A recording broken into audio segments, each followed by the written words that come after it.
Bonjour à tous, je m'appelle Corentin André, je suis au lycée Jean de Beauce en seconde TCI et là je suis là pour vous présenter cette petite fiche que vous avez dû recevoir les secondes qui passent en seconde TCI l'année prochaine, la liste de matériel pour l'atelier.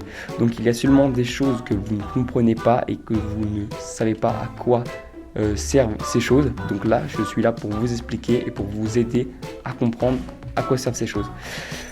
Alors tout de suite, je vais vous présenter l'essentiel, le bleu de travail qui vous servira à chaque entrée dans l'atelier, car ce bleu de travail vous servira vraiment à vous protéger d'une tôle assez coupante sur vous-même, ou même quand vous souderez, ce bleu de travail sera présent sur vous pour protéger des étincelles, ou même quand vous meulez, les étincelles aussi, ça peut vous protéger.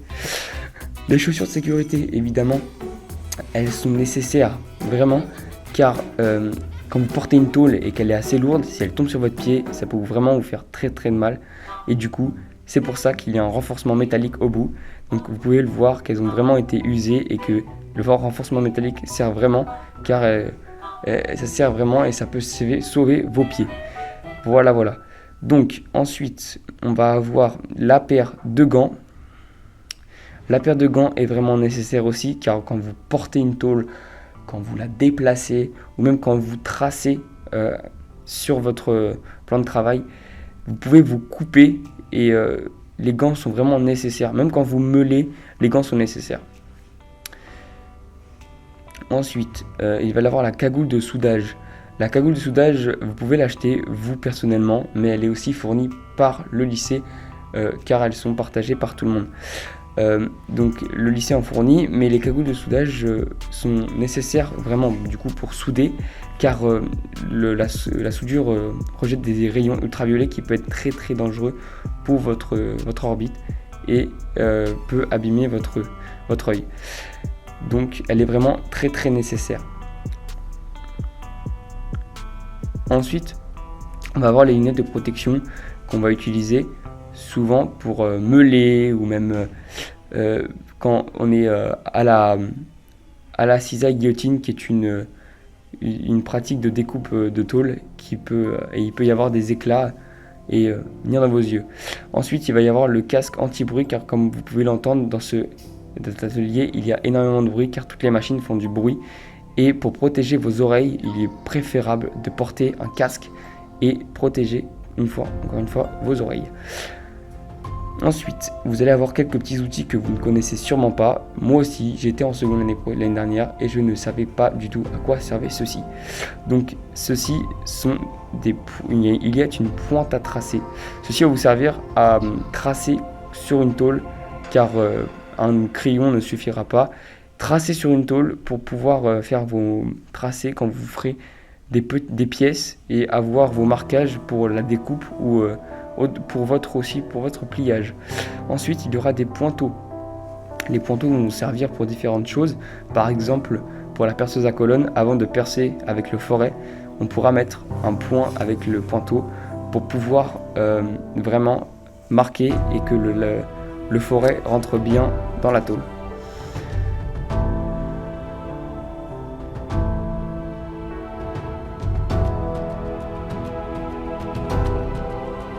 Ensuite, il y a le réglé.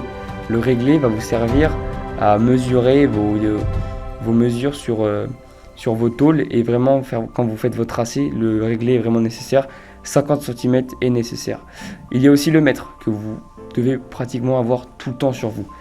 Le mètre peut vous servir quand vous allez au magasin à côté pour vos tôles, mesurer la tôle, voir combien elle mesure, la largeur, la longueur, pour pouvoir même son épaisseur, pour pouvoir vraiment savoir qu'est-ce que vous prenez, et même le mètre est nécessaire sur toute pratique. Il y a aussi la pince à étau. La pince à étau va vous servir par exemple quand vous allez souder parce que quand deux tôles ne sont pas soudées, il faut bien qu'elles tiennent.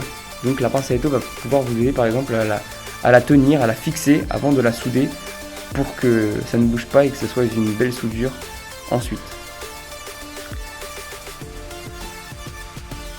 Ensuite, il y a la paire de gants anti-chauffants. Ces gants vont vous servir à vous protéger quand vous allez souder de la chaleur qui est produite par la soudure pour protéger vos mains, car vous pouvez vous brûler à un certain degré qui peut être très très douloureux et qui peut laisser vraiment des marques et ça peut être très dangereux. Donc vraiment vaut mieux porter des gants anti-chaleur. Moi ce que je vous conseille, c'est de trouver une petite mallette dans quoi vous pouvez ranger tous vos outils et ensuite la mettre dans le casier pour que ne pas perdre vos outils et que c'est plus pratique. Voilà, j'espère que ça vous aura aidé, que vous saurez maintenant à quoi sert ce que vous allez acheter et que vous êtes fiers de venir en chaudronnerie l'année prochaine. Voilà, et juste vous allez vous éclater l'année prochaine. La chaudronnerie c'est trop bien. Salut!